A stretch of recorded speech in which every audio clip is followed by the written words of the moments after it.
नमस्कार, मैं हूँ आरजे विभू रेडियो ऊर्जा से और आप सुन रहे हैं आपका अपना स्वास्थ्य जागरूकता कार्यक्रम सेहत है जरूरी, अब आपके गांव तक। सेहत है जरूरी कार्यक्रम एनसीएल सीएसआर के सौजन्य से प्रसारित किया जा रहा है सिर्फ और सिर्फ आपके अपने रेडियो ऊर्जा एफएम 89.6 ऊर्जाधानी आपकी वाणी पर। और आज हमारे साथ स्टूडियो में बहुत ही खास मेहमान मौजूद हैं, डॉक्टर सुख सागर वैश्य जी, जो कि ऑर्थोपेडिक्स है एनएससी में। और आज हमारी चर्चा करने का विषय है हड्डियों से जुड़ी समस्याओं को लेकर के। तो चलिए बिना किसी देरी के शुरुआत करते हैं हमारी आज की ये खास चर्चा। डॉक्टर साहब नमस्कार। नमस्कार। और आप एक बार फिर हमारे स्टूडियो में आए हैं और कैसा लग रहा है सर? बहुत अच्छा लग रहा है। तो सर ज़्यादा देर ना करते हुए सवालों की कड़ियों को शुरुआत करते हैं। और सबसे पहले हम आपसे चाहेंगे कि आप हमारे दर्शकों को एवं श्रोताओं को अपने बारे में रूबरू कराइए। नमस्कार दर्शकों, मेरा नाम डॉक्टर सुख सागर वैश्य है। मैं नेहरू शताब्दी चिकित्सालय में अस्थिर रोग विशेषज्ञ के रूप में पदस्थ हूँ। तो सर मेरा सबसे पहला सवाल आपसे ये है कि क्या कम उम्र में घुटनों का दर्द बढ़ना हमारी लाइफस्टाइल की देन है? नहीं, पूरी तरीके से लाइफस्टाइल की देन नहीं कह सकते हैं। कम उम्र में घुटनों का दर्द मतलब न्यूट्रिशन की वजह से भी हो सकता है। आजकल जैसे चोट लगना, गठिया का रोग होना, बहुत सी चीज़ें होती हैं जिसकी वजह से हमारा आर्थराइटिस हो सकता है। हाँ, मतलब एक ये बहुत बड़ा कारण बन गया है आज के टाइम में। बच्चों की जो इनएक्टिविटी है, फिजिकल एक्टिविटी की कम हो गई है, फ़ोन्स पे ज़्यादा टाइम देना, घर में ज़्यादा गेम खेलना, उसकी वजह से थोड़ा सा ये इंसिडेंस बढ़ गया है। बट पूरी तरीके से नहीं कह सकते हैं कि सिर्फ और सिर्फ ये मतलब इनएक्टिविटी की वजह से ही हो रहा है। बहुत सी बीमारियां होती हैं जिनकी वजह से भी घुटने का दर्द हमारा बढ़ गया है। तो सर ज़्यादातर देखा गया है कि लोग अक्सर अपना ज़्यादा से ज़्यादा समय कुर्सी पर बैठकर बिताते हैं। तो सर क्या लगातार कुर्सी पर बैठकर काम करने से हमारी हड्डियां उम्र से पहले कमज़ोर हो सकती हैं? हाँ, ये चीज़ बहुत ज़रूरी है। एक्चुअली आजकल हमारी एक्टिविटी बहुत कम हो गई है। बैठने से क्या होता है, हमारा एक तो प्रॉपर पोस्चर मेंटेन नहीं कर पाते हैं और हमारे मसल्स की एक्टिविटी नहीं होती है, तो उनके में प्रॉपर स्ट्रेंथ नहीं आती है। मतलब एक्सरसाइज करना न सिर्फ मतलब मांसपेशियों के लिए, हड्डियों के लिए बहुत जरूरी होता है करके। इसलिए तो जैसे हम बहुत देर बैठे हैं तो मतलब कोशिश करें कि थोड़ा देर उठ के फिर थोड़ा टहल लें, थोड़ा सा स्ट्रेचिंग कर लें थोड़ा सा। इससे मतलब हमारा प्रॉपर एक तो पोस्चर मेंटेन रहेगा और मसल स्ट्रेंथ मेंटेन रहेगा। तो इससे जो प्रॉब्लम हो सकती है कि बैठने से, लगातार बैठने से, वो प्रॉब्लम कम हो जाए हमारी। तो सर क्या विटामिन डी और कैल्शियम लेने के बावजूद हड्डियां कमजोर रह सकती हैं? इसके पीछे या फिर और कोई भी कारण है? कैल्शियम विटामिन डी सिर्फ एक सप्लीमेंट जैसा होता है जो कि हमारे कमी को पूरा करता है। ये अगर हम एक्सरसाइज नहीं करेंगे, एक्टिव नहीं रहेंगे करके, तो ये सिर्फ मतलब जैसे कि अगर आपके बोन्स में कैल्शियम की कमी है तो वो हम वहाँ पे दे सकते हैं, बट उसकी स्ट्रेंथ को हम नहीं ला सकते वहाँ पे। स्ट्रेंथ के लिए आपको फिजिकल एक्टिविटी आपको चाहिए ही, प्रॉपर एक्सरसाइज चाहिए, आपका लाइफस्टाइल अच्छा होना चाहिए और अदर न्यूट्रिशन सप्लीमेंट्स आपके साथ में होना चाहिए जो कि कैल्शियम विटामिन डी के एब्जॉर्प्शन को भी अच्छा करते हैं। सर स्लिप डिस्क के बारे में जानने से पहले हम आपसे ये चाहेंगे कि आप ये बताइए कि पहले स्लिप डिस्क है क्या? स्लिप डिस्क बेसिकली हमारे एक्चुअली स्पाइन जो वर्टिब्रा होते हैं सबके बीच में गद्दी होती है। मतलब आप सर्वाइकल से शुरू करेंगे, गर्दन से लेके तो पूरे कमर तक में होती है। वो बीच में कुशन जैसा होता है वो, जो कि बहुत जेली टाइप का होता है। तो वो प्रेशर जब भी हमारे स्पाइन में पड़ता है तो वो चीज़ जैसे नहीं, बहुत चीज़ हम दबाते हैं बहुत तेज़ी से, तो जैसे बैलून को अगर आप दबाएंगे तो कहीं ना कहीं से वो निकलेगा वो। तो वो एक अंदर पूरा मतलब कंपार्टमेंट जैसा होता है। जैसे ऊपर से प्रेशर पड़ता है, जहाँ से भी उसको वीक पोर्शन मिलता है वहाँ से वो निकलता है। तो मैक्सिमम वीक पोर्शन आपका पीछे साइड में होता है जब भी प्रेशर पड़ता है। तो जैसे हम कभी जर्क लगा, कुछ एक्टिविटी हुई, कहीं से हम गिरे, कुछ हुआ, या फिर कुछ हैवी वेट उठाए, या फिर हमारा वजन ज़्यादा हो, कुछ भी ऐसा हो, तो वो डिस्क प्रोलैप्स होता है। प्रोलैप्स मतलब कि पीछे की तरफ वो निकलता है जहाँ से हमारी नसें जाती हैं पीछे से। उनका एक पर्टिकुलर एक रास्ता होता है जिनका एक एरिया फिक्स होता है कि हाँ इतने एरिया में ही ये नस निकलती है। तो उस नसों को जाके वो टच करता है। वो इनिशियली मतलब सिर्फ नसों को टच करता नहीं है, वो मतलब कुछ केमिकल्स रिलीज होते हैं उससे, तो वो इरिटेट करता है, तो मसल स्पाज्म होता है, सीवियर बैक पेन होता है। और जैसे जैसे वो बढ़ता है ज़्यादा वहाँ से प्रेशर की वजह से, वैसे वैसे वो आपको नसों को दबाना शुरू कर देता है वो। तो इनिशियली जो सिर्फ दर्द है महसूस होता है, बाद में आते आते वो पूरा आपके हाथों पैरों में सुनपन शुरू हो जाती है। एक डिस्क इनिशियली जो छोटा सा होता है, बढ़ते बढ़ते बहुत ज़्यादा हो जाता है और एक्सट्रीम कंडीशंस में मतलब रेयरली, मतलब लाखों में किसी को पूरे पैरालिसिस हो जाती है। तो सर क्या हर पीठ दर्द स्लिप डिस्क नहीं होता? नहीं। और लोग किन गलत फहमियों का शिकार होते हैं? हाँ, हर पीठ दर्द को लोगों को लगता है मेरा स्लिप डिस्क हो गया, ये गलत है। ये हम कुछ जैसे कुछ वजन उठा रहे हैं, पेन हुआ तो मसल्स में स्प्रेन हो जाता है हमारा। और जॉइंट्स भी बहुत सारे होते हैं हमारे स्पाइन में, तो उनके में भी कुछ अचानक कुछ मूवमेंट की वजह से पेन शुरू हो जाता है वहाँ पे। तो स्प्रेन है, जॉइंट पेन है, बहुत चीज़ें होती हैं जो कि स्लिप डिस्क के अलावा वहाँ पे होता है। हमारा फिजिकल इनएक्टिविटी है तो मसल्स में मतलब वीकनेस की वजह से पेन शुरू हो जाता है, ये सब भी है। तो सर जैसे कि आजकल ये भी देखा गया है लोगों में कि लोगों को जिम करने का आइडिया भी नहीं होता है और गलत तरीके से लोग आजकल सब अपने एक्सपेरिमेंट करते हैं शरीर को लेकर के।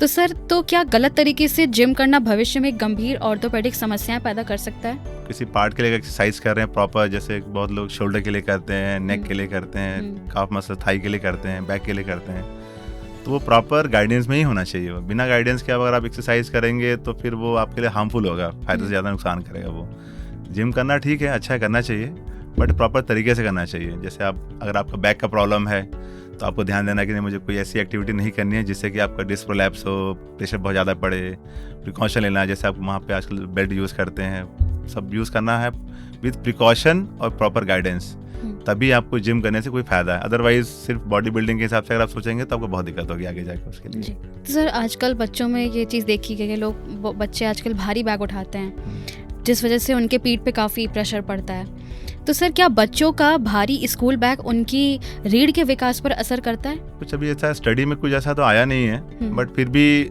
आजकल कोशिश हो रही है स्कूलों की भी कि हम बैग को थोड़ा सा वेट को कम करें, उनके वेट के हिसाब से, उनके क्लास के हिसाब से बैग का थोड़ा सा करें। आजकल तो स्कूलों में नो बैग डे भी चलता है। तो सर क्या महिलाओं में मेनोपॉज के बाद हड्डियों की कमजोरी तेजी से बढ़ती है या इसे कैसे बचा जा सकता है? मतलब ये बोन्स वीकनेस का ये, तो इसके लिए हमको प्रॉपर उनका है तो एक डाइट प्रॉपर होना चाहिए अच्छे से, मतलब जो भी पौष्टिक आहार उनको देना चाहिए। एक्टिविटी तो ऑलरेडी वो तो एक्टिव ही रहते हैं एक तरीके से, तो उनके में ज़्यादा नहीं कर सकते हैं। और साथ साथ में आजकल बहुत से हार्मोन रिप्लेसमेंट थेरेपीज़ भी आई हैं, जो मतलब एजुकेटेड लोग हैं वो अपना ये सब हार्मोन रिप्लेसमेंट थेरेपी होती है। मतलब जो हमारा एक एस्ट्रोजन हार्मोन होता है वो ऑस्टियोपोरोसिस, अगर वो जब कम हो जाता है हमारी बॉडी में तो ऑस्टियोपोरोसिस होता है उससे फीमेल्स में बहुत ज़्यादा, तो उसके लिए एस्ट्रोजन रिप्लेसमेंट थेरेपी होती है। फिर कैल्शियम विटामिन डी सप्लीमेंट तो आपको प्रॉपर स्टार्ट कर देना चाहिए था। और बहुत सी मेडिसिन आती हैं, टैबलेट्स फॉर्म में भी आती हैं, इंजेक्टेबल फॉर्म में आती हैं, जिसको हम दे सकते हैं फीमेल्स को, ताकि मतलब ये प्रोसेस, मतलब ये बीमारी ज़्यादा ना बढ़े ऑस्टियोपोरोसिस की, और उनको अनड्यू मतलब गिरने से, थोड़ा मोड़ा गिरने से भी फ्रैक्चर ना हो जाए। मतलब हम लोग देखते हैं नॉर्मली 60+ फीमेल्स में अगर थोड़ा भी अगर गिर गई तो उनको 100% आपका रिस्ट फ्रैक्चर, हिप फ्रैक्चर बहुत कॉमन होता है। सर लड़कियां आजकल हाई हील्स पे ज़्यादा बढ़ रही हैं, उसकी तरफ फ्लैट्स कम पहनती हैं। मतलब कुछ लड़कियों में ऐसा है और कुछ लड़कियों में हील्स पसंद करती हैं पहनना। तो हम आपसे ये जानना चाहेंगे कि क्या लंबे समय तक हाई हील्स पहनने से घुटनों और कमर पर स्थायी असर पड़ सकता है? हाँ, एक्चुअली जूता भी, हील्स जो है हम लोग जो पहनते हैं या जो शूज़ पहनते हैं वो हमारे एक बॉडी का हिस्सा जैसा होता है वो, और हमारे एक बॉडी के एक्सिस को मेंटेन करता है। हमारा एक्सिस क्या है, स्ट्रेट पोस्चर होना, मतलब हर चीज़ के लिए। अगर हम उसमें थोड़ा भी अगर चेंज करेंगे तो ऑटोमेटिकली मतलब नीचे से लेके पूरा ऊपर तक हमको असर डालेगा उस पर। हील्स का एंगल चेंज करने से हमारे एंकल पे, हमारे नी पे, हमारे हिप पे, हमारे स्पाइन पे, सब पे असर पड़ेगा उससे। तो अंडी मतलब आप एक्सेसिव यूज़ करेंगे तो आपका एंकल पेन करेगा, नी पेन करेगा, हिप पेन करेगा, आपको बैक पेन भी करेगा। ये हम लोग ओकेजनली चल जाता है, बट रेगुलर यूज़ नहीं करना चाहिए। रेगुलरली आपको कंफर्टेबल शूज़, स्लीपर जो भी यूज़ करना है वो करिए। तो सर आजकल लोग मोबाइल पे भी ज़्यादा समय बिताते हैं, उनको पोस्चर पता नहीं होता अपना, वो गलत पोस्चर में बैठ के मोबाइल यूज़ करते हैं। तो क्या लंबे समय तक अगर हम मोबाइल देखते हैं या झुककर बैठते हैं तो टेक्स्ट नेक सिंड्रोम जैसी समस्या पैदा कर रहा है? वो बहुत कॉमन है आजकल। एक्चुअली सर्वाइकल प्रॉब्लम पता है हम लोग के टाइम पे शायद नहीं रहा होगा उस समय, बट अब के टाइम पे बहुत ज़्यादा है। यंगस्टर्स में बहुत ज़्यादा हो रहा है, एडल्ट्स में तो है ही, क्योंकि अब फ़ोन से तो कोई अछूता नहीं है, हर किसी को फ़ोन हाथ में ही है और यूज़ कर रहे हैं उसको। तो अवॉइड करना चाहिए लॉन्ग टाइम सेम पोस्चर में देखने के लिए। बहुत अगर ऐसा कोई ज़रूरी काम है तो थोड़ा सा आप ऊपर उठा के देखिए, गर्दन के थोड़ा सा ऊपर हाइट पर रखिए उसको, स्टैंड लगा लीजिए कुछ। आपको अगर लग रहा है फ़ोन पे कुछ काम करना है तो कुछ वीडियो कॉन्फ्रेंसिंग हो तो उसको स्टैंड यूज़ करिए। तो आप सही बोलिए, टेक्स्ट नेक सिंड्रोम जो है वो बहुत कॉमन हो गया आज के टाइम पे, बच्चों में, बड़ों में, हर एज में हो रहा है। बहुत सर्वाइकल प्रॉब्लम बहुत कॉमन हो रही है ये चीज़ें। ऑलरेडी जो थोड़ा बहुत था वो बहुत ड्रास्टिकली इंक्रीज हो गया है ये आपके 10 ईयर्स में, ये बहुत ज़्यादा। उसकी वजह से आपका हेडेक हो रहा है, मतलब जो सर्वाइकल स्पॉन्डिलोसिस हम लोग बोलते हैं, इसके सिम्टम्स सारे आते हैं। हेडेक हो गया, हाथों में दर्द शुरू हो जाता है, बहुत कॉमन हो गया ये। सर ये सवाल आपसे करने से पहले हम ये जानेंगे कि मस्क्यूलोस्केलेटल सिस्टम क्या होता है? मस्कुलोस्केलेटल सिस्टम मतलब एक हमारा बॉडी का पूरा संरचना है। मस्कुलो मतलब मसल्स हो गए, जो भी हमारे बॉडी के जो मसल्स हैं, स्केलेटल मतलब बोन हो गया ये, तो इन दोनों को मिला के जो सिस्टम को बोलते हैं, हम लोग उसको बोलते हैं मस्कुलोस्केलेटल सिस्टम, जो कि हमको मोबाइल करता है, मतलब कि हमारे बॉडी पार्ट्स को जो मूवमेंट को जो लाता है उसको मस्कुलोस्केलेटल कहते हैं। पैर को चलाना है तो आपको पूरा पैर का एक सिस्टम चाहिए, आपको पैर की मसल्स हो गई, पैर की बोन्स हो गई। हाथों को चलाना है तो हाथों का पूरा सिस्टम हो गया करके, तो पूरी बॉडी को जो हमारा जो सिस्टम जो चलाता है, जो हमको मोबाइल करता है, उसको हम लोग मस्कुलोस्केलेटल सिस्टम कहते हैं। ये एक बेसिक ये है, प्लस आप साथ में आपके जो नसें होती हैं जो उनको एक पावर देती हैं, इनको जो सिग्नल देती हैं, और दूसरी नसें जो खून वाली होती हैं जो इनको न्यूट्रिशन देती हैं, ये भी एक इसी पार्ट में ही आता है एक तरीके से। बट मेन अगर ब्रॉड में कहते हैं तो मसल्स और बोन्स को ही कहते हैं, जो कि एक बल्क बनाता है हमारी बॉडी का पूरा पूरा। तो सर क्या मोटापा केवल घुटनों पर ही नहीं बल्कि पूरे मस्कुलर सिस्टम पर भी असर डालता है? हाँ, मोटापा सिर्फ घुटने का नहीं है, मतलब एक जैसे कोई आता है तो हम लोग कहते हैं कि हाँ बहुत वेट ज़्यादा है इसलिए घुटने में आपका दर्द है, बट ऐसा नहीं है सिर्फ घुटने में होता है, उसकी वजह से आपका हर बॉडी पार्ट ही होता है। एंकल भी अगर किसी कोई वेट ज़्यादा है, एंकल में थोड़ा भी अगर स्प्रेन है तो एंकल में दिक्कत होता है, नी में प्रॉब्लम हो जाती है, अगर ज़्यादा हुआ तो हिप में प्रॉब्लम होती है, स्पाइन बहुत कॉमन है आजकल, अगर वेट ज़्यादा आपका तो, क्योंकि वेट तो ऊपर है, पूरा पूरा स्पाइन पे लोड पड़ता है अगर आपका, तो वो भी बहुत ज़्यादा प्रॉब्लम करता है। तो डिस्क फ्लैप्स हो गया, बैक पेन हो गया, इन पे बहुत ज़्यादा असर पड़ता है। बट प्लस आपका ओवरऑल हेल्थ भी अच्छा नहीं होता है इसकी वजह से, अगर आपका ओबेसिटी ज़्यादा है उस टाइप से है तो सर क्या मौसम बदलने पर जोड़ों का दर्द और वास्तव में बढ़ता है या सिर्फ एक धारणा है ये?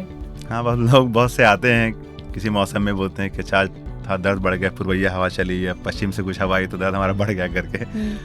मतलब बहुत साइंटिफिक हम लोग नहीं सोच कर पाते, बट नोटिस होता है और कुछ ना कुछ रीज़न होगा। जैसे आपके जो न्यूरोलॉजिकल पेन होते हैं, जो मस्कुलर जो पेन होते हैं ना, थोड़ा सा ठंडक में बढ़ जाते हैं ये चीज़ें, तो रिस्पॉन्ड करता हो सकता है उस हवा में थोड़ा सा ठंडक होती होगी या कुछ ऐसा बदलाव होगा जिसकी वजह से दर्द बढ़ जाता है लोगों का।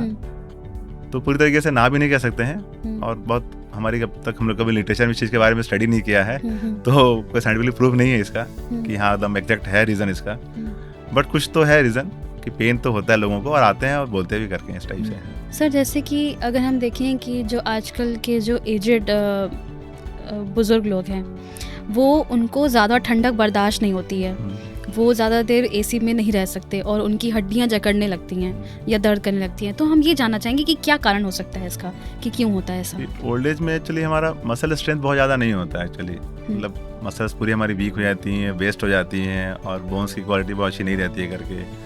और ठंडक जो नॉर्मली जो फील करता है आदमी, थोड़ा सा एक रेस्टिंग फेज में मसल रिलैक्स में ज़्यादा असर करता है।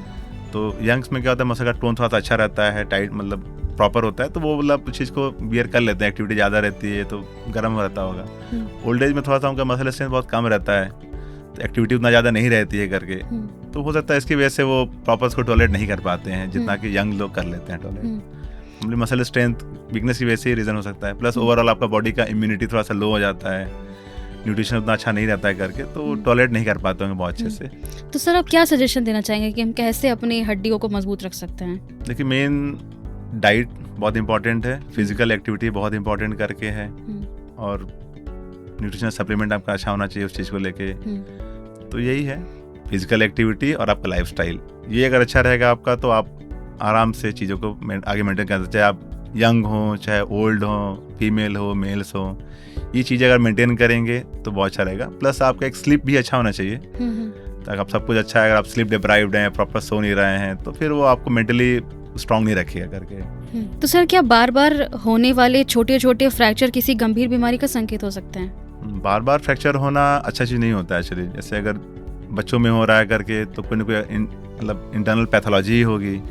बच्चों में एक्चुअली हड्डियाँ नॉर्मली बहुत स्ट्रांग होती हैं, बहुत फ्लेक्सिबल होती हैं। अगर आप कोई बच्चा बार बार गिर रहा है, फ्रैक्चर हो रहा है, इसका मतलब कुछ ना कुछ इनके में प्रॉब्लम हो, जैसे हार्मोन डिसऑर्डर होता है, मेटाबॉलिक प्रॉब्लम्स होते हैं, न्यूट्रिशन डिफिशिएंसी होती है करके इस टाइप से। तो इसको ट्रीटमेंट तो ठीक है कराना ही है, प्लस आपको प्रॉपर वर्कअप कराना है कि ये एक्चुअली बार बार हो क्यों रहा है। तो उसके लिए बहुत सारे टेस्ट होते हैं, अपने आप प्रॉपर डॉक्टर से मिलिए, टेस्ट कराइए जाके उनको अच्छे से, क्यों हो रहा है बार बार करके। तो आपको टेस्ट करके पता लगाएंगे कि हाँ कोई डेफिशिएंसी है, कोई जन्मजात बीमारी आपकी है करके। तो वो एक बार पता चल जाने से हम उसको प्रॉपर ट्रीट कर सकते हैं। जैसे छोटे बच्चों में रिकेट्स होता है, विटामिन डी की डेफिशिएंसी की वजह से होता है, उनकी हड्डियाँ बहुत ब्रिटल, बहुत कमज़ोर हो जाती हैं वो, तो उसमें भी फ्रैक्चर का चांस बहुत ज़्यादा रहता है वो। तो उनका हम अगर पता चला जाए कि हाँ ये विटामिन डी की डेफिशिएंसी है, तो उसको हम पूरा कर सकते हैं। और बहुत से मेटाबॉलिक डिसऑर्डर्स होते हैं बच्चों में, जिनको हम करेक्ट कर सकते हैं अगर प्रॉपर पता चल जाए तो। और ओल्ड एज में बार बार फ्रैक्चर होने का रीज़न होता है कि उनका बोन ऑलरेडी ऑस्टियोपोरोज्ड होते हैं, तो वो बहुत वीक होती हैं। तो उनको भी हमको पता करना चाहिए। टेस्ट होते हैं आजकल, जैसे बोन मैरो डेंसिटी होती है, डेक्सा स्कैन होता है, उससे हम लोग पता लगाते हैं कि हाँ इनके बोन का स्कोर थोड़ा लो है, तो मतलब चांसेस है कि फ्रैक्चर होने के चांस बहुत ज़्यादा है। तो सर हमने अभी स्पाइन और जॉइंट्स की बात की थी थोड़ी देर पहले, तो सवाल मेरा ये है कि क्या बिना ऑपरेशन के भी कई स्पाइन और जॉइंट की समस्या का सफल इलाज संभव है? हाँ, मतलब ऑपरेशन किसी चीज़ का परमानेंट सोल्यूशन नहीं होता है। जैसे स्पाइन सर्जरी का जैसे आप ले लीजिए करके, तो ऐसा नहीं है कि मतलब कोई डिस्क प्रोलैप्स बहुत सीवियर हो गया तो हम उसको तुरंत ऑपरेशन कर दिए, तो वो परमानेंट सोल्यूशन नहीं है। हाँ, बट वो एक आपका एक है कि आराम दे देता है करके कि हाँ जो उस समय जो सीवियर पेन है वो आराम दे देता है। बट आप एक लेवल पे ऑपरेशन करिए, फिर आपको नेक्स्ट लेवल पे डिस्क प्रोलैप्स हो जाएगा, तो आपका पूरा का पूरा स्पाइन में ही डिस्क है ना। वो तो सर्वाइकल डिस्क प्रोलैप्स होता है, लंबा डिस्क प्रोलैप्स होता है, मोस्ट कॉमन है क्योंकि बहुत ज़्यादा फ्लेक्सिबल होते हैं ये। ऑपरेशन तो एक उस चीज़ का है कि बहुत सीवियरिटी है, अनटॉलरेबल पेन है, पैरों में आपकी वीकनेस आ रही है, तो आप ऑपरेशन कराइए। अदरवाइज आप अपना प्रॉपर लाइफस्टाइल अच्छा रखेंगे, न्यूट्रिशन अच्छा रखेंगे, फिजिकल एक्टिविटी अच्छी रहेगी आपकी, फिजियोथेरेपी करेंगे, तो इस चीज़ को आप बहुत दिन तक चला सकते हैं, टाल सकते हैं। इवन अच्छे भी रहते बहुत से लोग, जरूरत नहीं पड़ती ऑपरेशन के लोगों में। ये तो आपका स्पाइन का हो गया। ये नीज के लिए होता है कि अगर आपको इनिशियली पेन है, दिक्कत हो रही है चलने फिरने में, तो आप प्रॉपर एक्सरसाइज करिए, प्रॉपर प्रिकॉशन लीजिए, तो आपका इससे बहुत अच्छा आराम मिल जाएगा, इससे नी में हो जाएगा। अब हिप की और एंकल की थोड़ी सी अलग होती है, तो इनके में अगर हिप का अगर प्रॉब्लम शुरू होता है किसी रीज़न से, एवियन हो गया, मतलब बॉल गलने लगती हैं, तो इनके में बहुत ज़्यादा आपके पास ऑप्शंस नहीं होते हैं। अगर ये ख़राब हो गया तो आज के टाइम पे सिर्फ एक ही ऑप्शन है कि चेंज कराना ही होता है। सर क्या ऑर्थोपेडिक समस्याओं में फिजियोथेरेपी हमेशा दवा से ज़्यादा प्रभावी हो सकती है? फिजियोथेरेपी आज के टाइम पे हमारे लिए एक बैकबोन, हमारे लिए मतलब एक हैंड मान लीजिए वो है। अगर फिजियोथेरेपी नहीं रहेगा तो मतलब मुझे लगता है कि आधी प्रॉब्लम हमारी सॉल्व नहीं हो पाएगी। कुछ भी मतलब हर चीज़ में उनका रोल आता है। आज के टाइम पे लोग जागरूक भी हो रहे हैं, कर भी रहे हैं। अगर बैक पेन है तो हम उनको मेडिसिन दे के बैक पेन को कम कर सकते हैं, बट उनका जो रिहेबिलिटेशन होता है, जो उनकी मसल स्ट्रेंथनिंग जो होती है, उनको हम लोग फिजियोथेरेपी वालों को ही रिकमेंड करते हैं कि आप प्रॉपर एक्सरसाइज करिए। अब जाके नहीं कर सकते हैं तो उनको हम चार्ट्स प्रोवाइड करते हैं जिनको देख के वो एक्सरसाइज करते हैं। कुछ भी ऑपरेशन अगर होता है, किसी भी हाथ का हुआ या पैर का हुआ, तो हम आगे जाके ऑपरेशन करना तो सिर्फ एक बोन को हम अलाइनमेंट दे पाते हैं, बट उसको यूज़ करने का तरीका तो आपको एक्टिविटी से ही आएगा। वो तो आप फिजियोथेरेपी करिए, खुद से करिए या सेंटर में जाकर कराइए, कहीं पे भी जैसे आप जाना चाहते हैं। तो सर देर रात तक जागने से और अच्छी नींद ना आना हमारे हड्डियों पे और मांसपेशियों पर असर पड़ता है इसका? हाँ, मतलब हमारी बॉडी को एक ब्रेन के साथ साथ में मसल्स को भी रेस्ट की ज़रूरत होती है, जो कि हम प्रॉपर अगर नहीं सोएंगे तो हमारे मसल प्रॉपर रिलैक्स नहीं होंगे, रिजुनेशन दोबारा उनका नहीं हो पाएगा करके। हर चीज़ का एक प्रोसेस होता है, एक टाइम होता है। लोग कहते हैं कि हमारे मसल्स का स्ट्रेंथनिंग, ग्रोथ रात के टाइम में बहुत ज़्यादा होता है, उस टाइप पे भी होता है वो। तो प्रॉपर रेस्ट आना, प्रॉपर स्लीप आना मतलब बहुत ज़रूरी है हमारे ब्रेन के लिए भी और मसल्स के लिए बहुत ज़रूरी होता है। इसलिए लोगों को प्रॉपर स्लीप लेना चाहिए ताकि उनको कोई बीमारी ना हो इस टाइप से मसल्स के लिए। तो सर क्या कम उम्र में जॉइंट रिप्लेसमेंट की ज़रूरत पड़ सकती है या और अगर पड़ती है तो किन परिस्थितियों में? कम उम्र में जॉइंट्स रिप्लेसमेंट बहुत रेयर है, बट कुछ पैथोलॉजिकल कंडीशंस हो जाती हैं, जैसे कि रूमेटॉइड आर्थराइटिस मान लीजिए, अगर इस तरीके से हो गया आपको तो उसमें घुटने बहुत जल्दी ख़राब हो जाते हैं। एंकाइलोजिंगल स्पॉन्डिलाइटिस बहुत कॉमन आजकल इंसिडेंसेस देखने को मिल रहे हैं हम लोग के बच्चों में, जो कि आजकल 18 साल 19 साल में ही हो जाता है बच्चों को, और सीवियर हिप पेन शुरू हो जाता है वहाँ पे। यंग्स में बहुत से ड्रग अब्यूज़ होता है, बहुत सारा स्टेरॉइड्स लेते हैं। 2-3 इंसिडेंसेस मिले यहाँ पे जिनका हमको रिप्लेसमेंट भी कराना पड़ा। दोनों का दोनों कूल्हा ख़राब हो गया उनका। और यंग्स में ट्रॉमेटिक होता है, जैसे कि अगर कोई चोट लगा, जॉइंट पूरा ख़राब हो गया, तो उसकी वजह से अगर जॉइंट पूरा आर्थराइटिस हो गया तो उनके में रिप्लेसमेंट की जरूरत पड़ती है। मतलब ये एक नेचुरल प्रोसेस नहीं है, कुछ ना कुछ प्रॉब्लम रहती है ऑलरेडी पहले से, मतलब जेनेटिक है, ट्रॉमा से हुआ या किसी आपके हैबिट की वजह से अगर हुआ। ड्रग अब्यूज एक आपका हैबिट ही है, जो आपने ख़राब हैबिट की उसकी वजह से आपको हुआ, तो उसमें हड्डियों की जो कार्टिलेज होती है वो गल जाती है पूरी वो, तो उसकी वजह से ख़राब हो जाता है पूरा, तो उसमें रिप्लेसमेंट करना पड़ता है। तो सर क्या ग्रामीण क्षेत्रों में लोग दर्द को सामान्य मानकर इलाज में देरी कर देते हैं? इसके क्या नुकसान हो सकते हैं? दर्द को सामान्य जब तक माना चाहिए तब तक कि बहुत ज़्यादा ना हो, मतलब बहुत ज़्यादा मतलब बहुत देर तक ना हो करके। अगर थोड़ा मोड़ा कुछ हुआ, मतलब चल रहे हैं, आपको स्प्रेन हुआ तो चलो ठीक है, हल्का फुल्का है, ठीक हो गया 2-4 दिन में ठीक है। कंटिन्यू पेन हो रहा है, मतलब आप चल रहे हैं, कंटिन्यू पेन हो जा रहा है करके, तो इसको नेगलेक्ट नहीं करना चाहिए। लोग 6-6 महीने 7 बाद दवाई खाते रहते हैं दर्द होकर, बट ये बहुत नुकसानदायक होता है। ये वो पेन तो आपका ठीक नहीं हो रहा है, वो ऑलरेडी आपका ख़राब ही हो रहा है, प्लस वो जो आप कहीं से भी लेके खा रहे हैं दवाइयाँ, ओवर द काउंटर जो मेडिसिन ले रहे हैं, उससे आपका और सिस्टम में आपका बहुत ख़राब हो रहा है करके। तो दर्द अगर कंटिन्यू है, बहुत लंबे समय से अगर आपको हो रहा है, दवाइयों से भी पूरी तरीके से आराम नहीं मिल रहा है, तो तुरंत आप किसी अच्छे कंसल्टेंट से मिले, जाके उनसे सलाह मशवरा करें, अपना टेस्ट कराएं कि क्यों हो रहा है और पता लगाने पे उसका प्रॉपर इलाज कराएं, नहीं तो फिर आपके किसी गंभीर बीमारी की तरफ भी ये जा सकता है।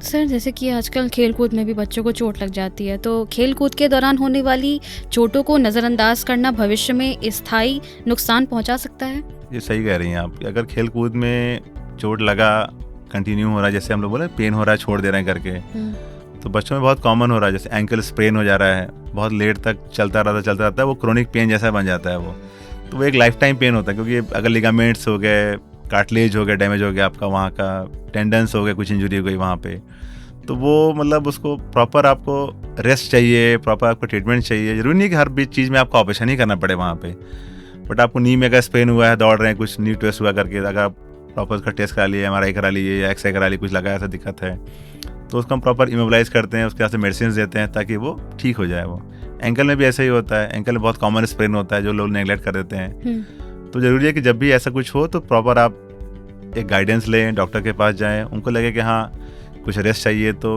1-8 महीने का प्रॉपर उसको रेस्ट दीजिए, पार्ट को इमोबिलाइज करिए ताकि उसको अपना समय मिल जाए हील करने के लिए। कंटिन्यू मूवमेंट होता रहेगा तो वो प्रॉपर हील नहीं करेगा और एक क्रॉनिक पेन में चला जाएगा फिर वो। चलिए, तो स्पोर्ट्स इंजरी वालों को खास करके बहुत ध्यान देना चाहिए। अगर आपको चाह रहे हैं कि हमारा कैरियर स्पोर्ट्स में लंबा हो तो आप प्रॉपर प्रिकॉशन के साथ अपनी एक्टिविटी करें, और इसमें इंजरी बार बार ना हो उसको भी प्रिकॉशन लेना है ताकि फिजिकल एक्टिविटी आपकी अच्छे रहे, लाइफस्टाइल अच्छा रहे, न्यूट्रिशन सप्लीमेंट अच्छा रहे, तो ये भी आपको ध्यान देना है। अगर चोट लग जाए तो फिर आपको प्रॉपर गाइडेंस के अंडर मतलब के साथ में ट्रीटमेंट लेना चाहिए उसका। सर, जैसे कि अगर हम हड्डियों को स्वस्थ रखने की बात हम जहाँ करते हैं तो वहाँ पे ये सजेस्ट किया जाता है कि आपको रोज़ सुबह उठ करके वॉक करना ही एक्सरसाइज करनी है। तो हम आपसे ये जानना चाहेंगे कि क्या 30 मिनट की वॉक हमारे जोड़ों की समस्याओं के लिए सही करने के लिए पर्याप्त है, या फिर हमें उसकी कोई स्ट्रेंथ ट्रेनिंग की ज़रूरत पड़ती है? सिर्फ वॉक करने से आपका हर चीज़ नहीं हो सकता वहाँ पे। वॉक मतलब एक नॉर्मल एक्टिविटी है जो कि ठीक है, आपको एक हेल्दी लाइफस्टाइल के लिए अच्छा होता है, बट और भी आपके बॉडी पार्ट्स हैं। जैसे वॉक करने से सिर्फ आपका पैरों की मसल स्ट्रेंथनिंग उतनी ज़्यादा नहीं आती है, तो आपको अगर चाहिए कि हम प्रॉपर हेल्दी रहें तो आपको मेरे ख्याल से पार्ट्स वाइज आपको थोड़ा सा एक्सरसाइज करना चाहिए। जैसे चेस्ट का एक्सरसाइज हो आपको प्रॉपर अलग से हो, ब्रीदिंग एक्सरसाइज करिए, नी के लिए आपको करना है बैठ के एक्सरसाइज करिए, क्वाड्रिसेप्स के अलग से करिए, 5 मिनट कर लीजिए, बैक स्ट्रेंथनिंग करिए, नेक स्ट्रेंथनिंग करिए। तो पार्ट वाइज स्ट्रेंथनिंग करना ज़्यादा फायदेमंद होता है सिर्फ और सिर्फ वॉकिंग से। अब वॉकिंग अच्छा है, आपको करना चाहिए, बट उसके साथ साथ में आपका पार्ट वाइज करना चाहिए। नेक का स्ट्रेंथनिंग कर लीजिए, बैक हो गया, चेस्ट हो गया, नी हो गया, एंकल हो गया, पार्ट वाइज भी आपको करना चाहिए वॉकिंग के साथ साथ में करके। तो सर, आपके अनुभव में ऐसी कौन सी आम गलती है जो लोग हड्डियों और जोड़ों के स्वास्थ्य के मामले में सबसे ज़्यादा करते हैं? फिजिकल इनएक्टिविटी होती है, प्रॉपर न्यूट्रिशनल सप्लीमेंट नहीं लेते हैं लोग, यहाँ पे लाइफस्टाइल मॉडिफाई नहीं करते हैं। अगर उनको कोई प्रॉब्लम पहले से है तो लाइफस्टाइल मॉडिफाई नहीं करते हैं आपको, जैसे कि वेट ज़्यादा है तो वेट अच्छा नहीं कर पाते हैं, उनको प्रॉपर एक्सरसाइज बोला जाता है तो एक्सरसाइज नहीं करते हैं, न्यूट्रिशनल सप्लीमेंट जो चाहिए होते हैं वो नहीं लेते हैं करके। सर, जैसे कि अभी हमारी टीम हरदी गांव गई थी, वहाँ पर काफ़ी लोगों ने ये अपनी समस्या बताई कि उनके हड्डियों में दर्द होता है, तो उनको आप क्या बताना चाहेंगे कि वो किस तरह अपनी हड्डियों का ख्याल रख सकते हैं? गांव में देखिए फिजिकल एक्टिविटी तो उनके पास बहुत ज़्यादा होती है, तो फिजिकल एक्टिविटी एक सिर्फ और सिर्फ उनके लिए कहना अच्छा नहीं रहेगा कि आप एक्टिव रहिए, तो वो ऑलरेडी काम तो दिन में करते ही रहते हैं वो। साथ साथ में थोड़ा उनको अपने न्यूट्रिशन पे भी ध्यान देना चाहिए। न्यूट्रिशन सप्लीमेंट्स अगर लग रहा है तो वो कैल्शियम विटामिन डी लें, और साथ में हाँ काम जो कर रहे हैं वो तो ठीक है, बट एक प्रॉपर डायरेक्शन नहीं होता। जैसे बोले ना जिम करना अच्छा होता है, बट बिना गाइडेंस के जिम करना भी बहुत नुकसानदायक होता है। उनका काम जो होता है मेनली लेबोरियस होता है, वो बहुत ज़्यादा उनका काम झुक के होता है, वेट उठाना होता है, वो सब होता है। तो उससे आपका थोड़ा सा बैक मसल्स, बैक बोन्स जिसमें थोड़ा सा असर पड़ता है, नीज में असर पड़ता है। तो किसी को अगर लग रहा है कि हमारा बैक में पेन है तो थोड़ा सा वो कुछ भी सामान उठाने से थोड़ा ध्यान दे कि हम अचानक कोई वेट ना उठा लें करके, नीचे उठने से पहले थोड़ा सपोर्ट ले किसी चीज़ के लिए करें ये। और एक्टिविटी अच्छी है बट प्रॉपर डायरेक्शन में एक्टिविटी होनी चाहिए तो ज़्यादा उनको फ़ायदेमंद करेगा। न्यूट्रिशन सप्लीमेंट अपना अच्छा रखें करके। तो सर, अंत में आप हमारे सिंगरौली के दर्शकों को, श्रोताओं को क्या संदेश देना चाहते हैं? शुरू से मैं यही कहता हूँ पूरे स्पीच में ही कि आप अपना एक न्यूट्रिशन अच्छा रखें, फिजिकल एक्टिविटी आपकी अच्छी रहे, लाइफस्टाइल अच्छी रहे और स्लीप अच्छी हो आपका। ये बेसिक 4 चीज़ें हैं जो आपको मतलब प्रॉपर हेल्दी रखेंगी। बहुत बहुत शुक्रिया सर कि आपने इतना बहुमूल्य समय हमारे साथ साझा किया। आपको बहुत बहुत धन्यवाद। Thank you very much. तो श्रोताओं, ये थी आज की हमारी खास चर्चा और आशा करते हैं आप सभी ने इस महत्वपूर्ण बातों को समझा होगा और सुना होगा, और आशा करते हैं आप ये बातें अपने जीवन में जरूर अपनाएंगे। और ऐसी ही महत्वपूर्ण जानकारियों के लिए आप हमारे कार्यक्रम सेहत है जरूरी अब आपके गाँव तक से जुड़े रहिए। मैं हूँ आपकी अपनी विभू। मिलते हैं आपसे अगले अंक में। नमस्कार।